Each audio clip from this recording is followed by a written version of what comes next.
Lots going on. The show at the Scarab Club, Monkey Teeth Art, um, going down Tangent. Some big paintings going on, but this place is a good place to be. Pretty cool art. Yeah, it's great stuff. I already have one of her pieces. Now I have two of her pieces. So if you're not here, you're missing it.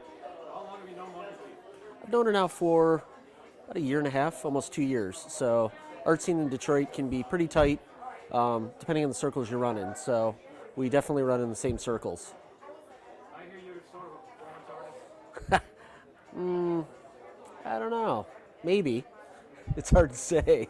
Whatever happens at the time, whatever you want to call Exactly. Exactly. it. So she's the one that brought you down here tonight.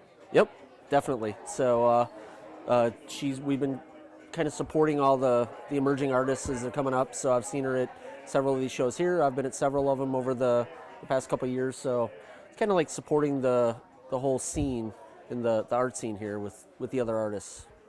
Have you ever been to the dance show? Oh yeah, I've been showing the Damn Show since the third one. What do you think about the venue and where it is right now? As far as at Tangent, I love Tangent. I love the fact that Jovan Bale is kind of taking that whole area where he's at and kind of scoured it out, and he's cleaning it up and turning it into like a viable multi-use area. So, and not only him, but there's that Grand River area, and there's other things popping up. So it's almost like he was on the cusp of it. People seeing it working with him, and they're now joining in. So it can be a viable community over there. This place has a lot of history. Yeah. Don't touch the beams. Just a hint, in other words. Yes. You can look, take pictures. You can. Don't lick them. Right. No smoking anymore either. Oh, man. I imagine that don't have confessions. Where else can we see around town? Let's see. I've got a gallery opening up in July. It'll be a pop-up gallery in Hamtramck. It's called Atomic Cafe. So I'll be hanging out there. In fact, I was there earlier before the show tonight, going over to Little Black Helicopters at Tangent, and then I'll be heading back to the Atomic Cafe to finish up for our grand opening in July. Probably seen you at the Funhouse or a few openings, I imagine. Yeah, I've been there a couple times. In fact, Mike Kelly is one of my studio mates. And where's the studio now? Studio is at the corner of Joseph Campo and Kniff. So that is the Hamtramck Contemporary Arts Alliance. So we're upstairs, and then downstairs we've got the 4,200 square foot gallery. In relationship to Hatch. Yep. Hatch would be over. Hatch is about 6 blocks southeast of us.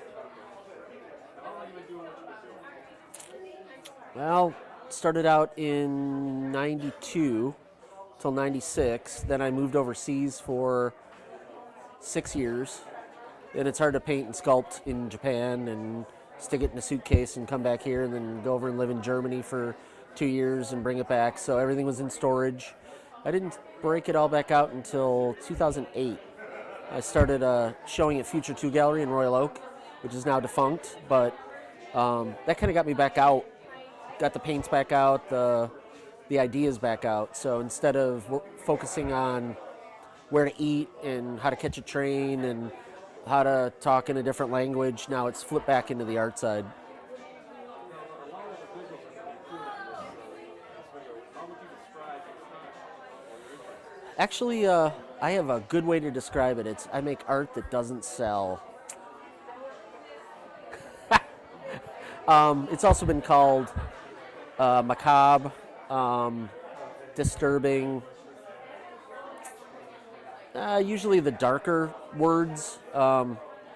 Surreal sometimes pops into it, but I don't know. It's hard for me to peg it because I just do it, and then whatever comes out is what comes out. So the Japanese paper cutout that I've been doing, the Kiri E, that's a little bit brighter. So that was at my show last month here at the Scarab.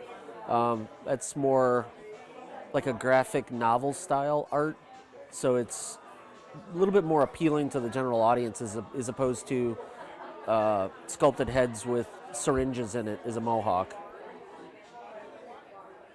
you see yourself growing as an artist? Yes, and a lot of it's due to the art community here, because you can only read so many books, you can only look at so many things online, but actually interacting with people and kind of getting behind the how they do it or why they do it.